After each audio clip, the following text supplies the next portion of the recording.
Buy a C63, they said. It would be fun, they said.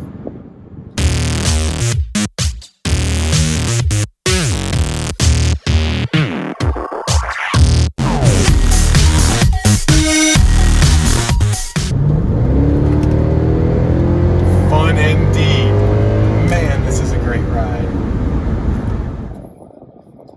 Alright guys, so the story on the C63 is always wanted one. I sat in one at the Chicago Auto Show, gosh, maybe in like 2007 or 8 as a new car ready to be released, and I saw the bolsters in it and I knew I had to have one.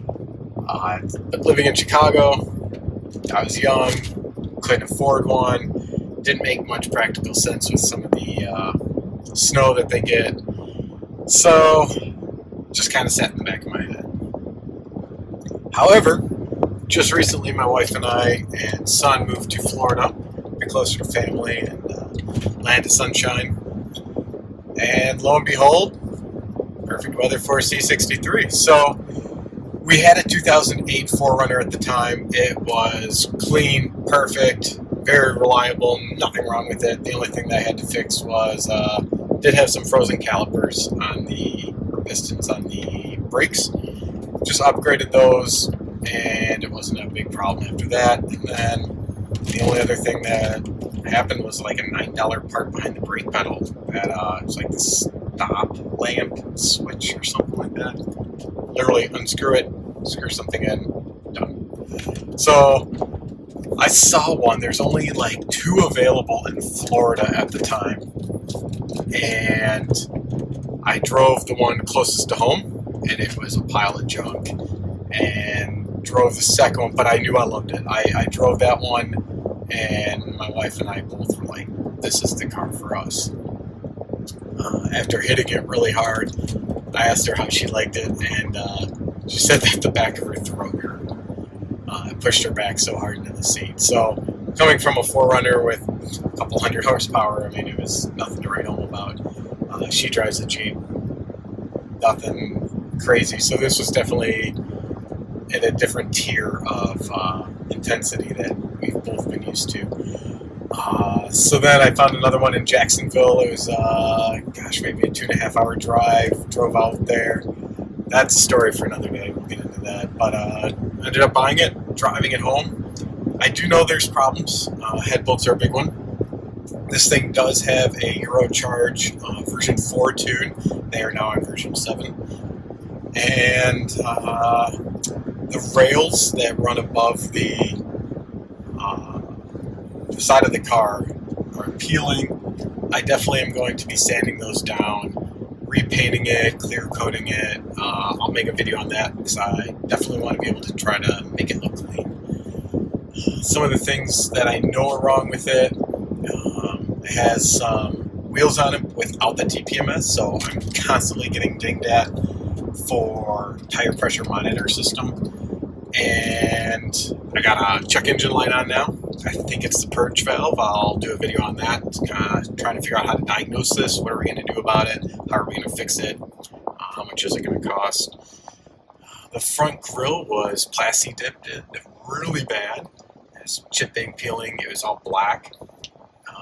But I mean, you can see the silver coming through. So my son and I scraped that down, repainted it, and of course I forgot to do the top part. So I'm going to have to redo that.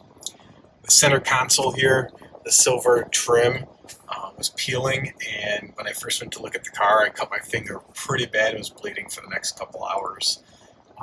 So got a new piece for that. That was super easy. Take out like 2 Torx screws and pop it out, pop a new one in.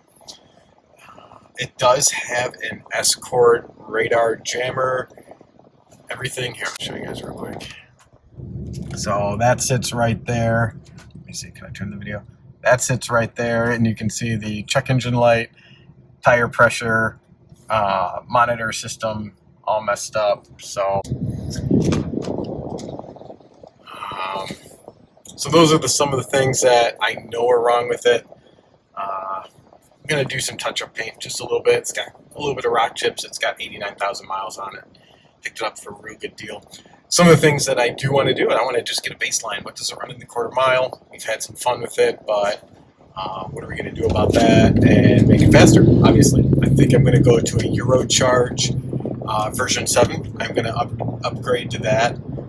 I'm going to get it from Vivid Racing. They make an X pipe. It has the resonators already deleted out of it, but I'm going to be wanting to get rid of the secondary cats. Might do some long tube headers, make it sound mean, and it does already have a great sound to it, but I just want to make sure that it like wakes up the neighborhood. Why not, right? Head bolts. So when I bought the car, the individual, very forthcoming, very honest. You can kind of get a sense of people pretty quickly from text messages and calling them, and how they interact with you when you show up. He wasn't shady at all. He said that the guy he bought it from had the head bolts done. Okay, so I asked the guy, I'm like, do you know for sure? He's like, no, I just took a man for his word. Okay, fair enough. So when I bought the car, I noticed there's an oil leak coming from what I thought were the valve covers, valve cover gaskets. And so I went to replace that. I'll post a video right up here soon. And that wasn't too bad. You just gotta take your time, take out the parts, lay them out in order. And it ended up being like the cam cover gasket, I believe it was, that was leaking. Replaced that, super easy. Made a few mistakes, putting it back on, fixed it. We're up and running, no problem. But when I took off the valve covers, you could easily see that the head bolts maybe weren't done to the new style head bolts, where it's like a more of a nipple on top versus a concave Torx bit.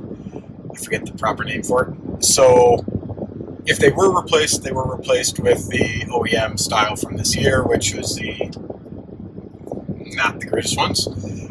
But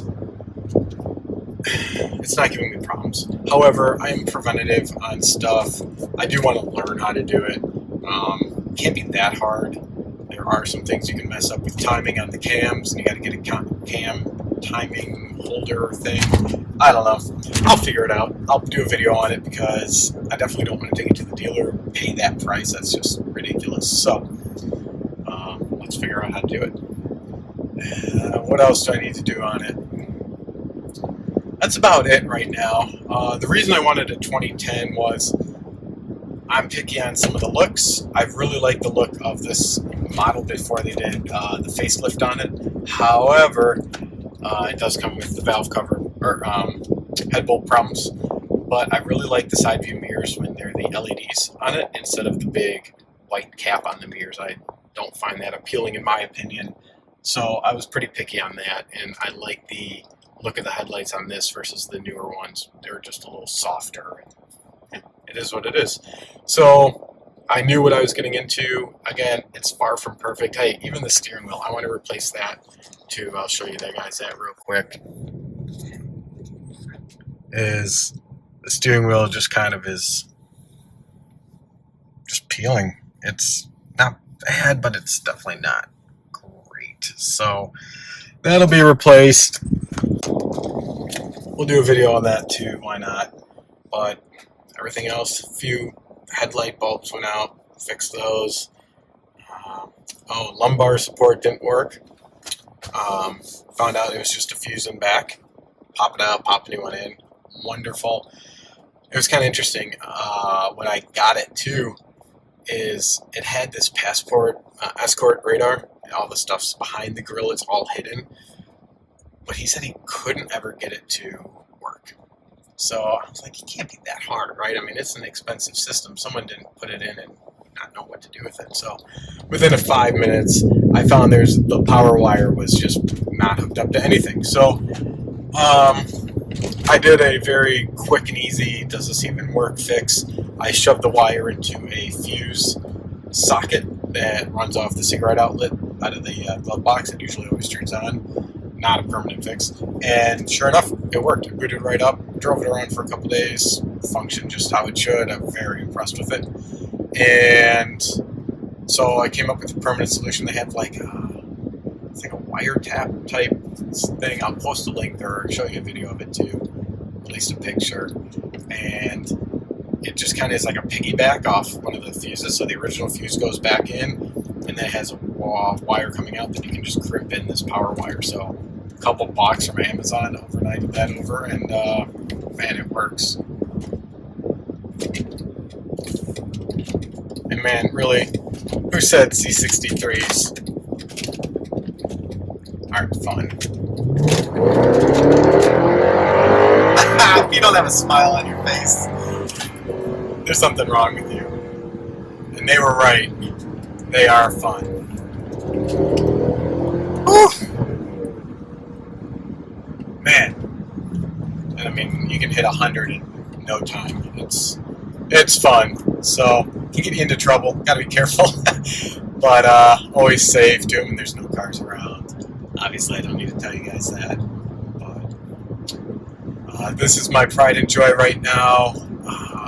I used to have a Corvette when I was younger, and when I was 16, I went out and bought I don't know if you guys have ever been familiar with RacingJunk.com. I found a C4 Corvette out in Maryland. I lived in Illinois, and went and picked it up.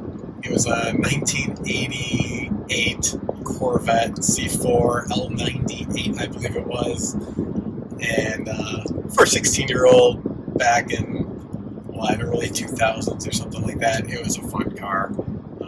Definitely not that fast. I think the fastest quarter mile I got out of it was 14.1. But hey, it was a Corvette, and I actually know the guy that still owns it. I sold it to my auto teacher in high school, and may buy that back from him. So nothing like having your first car, right? So that would be really neat. Don't know how much use it would get, but the reason I bring this up is I like going to Cars and Coffee, being a part of the auto, community here, but I want my son to be involved as well. And with a back seat, not big, but a back seat that's safe, and it's not a two-door. I wouldn't want to put him in a two-door in the back seat of one. This is kind of super fun to work on with him, wrench on with him, teach him how to do things, but also get to enjoy going to the car shows. Cars and Coffee in Sarasota, Florida is pretty good turnout every month, and then Cars and Caffeine too is pretty sweet. So we get to have some father-son bonding time. He's only 3, but we still get to kind of bond over that experience, and that means a lot to me.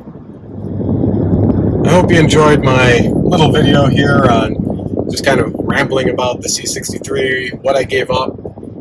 Super reliable 4Runner, Gen 4, or 4th Gen for this. Knowing it's not a perfect car, but that's kind of part of the fun of this. So I really appreciate you guys watching again. Any tips or tricks you have for me, I am all ears. And definitely want to give you guys what you want to see. And I hope you're learning something. I hope that you find this channel valuable and you can apply what I've learned to your own either C63, W204, Mercedes, or just build your confidence in saying, hey, look, I can do this too. If this guy that has no knowledge in how to do this, never done this before in his life, can stumble through to make it work, I know you can too. So really, I have no past experience. I just kind of methodically take things apart and try to learn from it, and I hope that I can pass on that knowledge and some education and entertainment to you guys as well. Have a great day, guys, and don't forget, please subscribe, please like my channel, leave a comment. I'm always about wanting to be a part and connect with you guys too.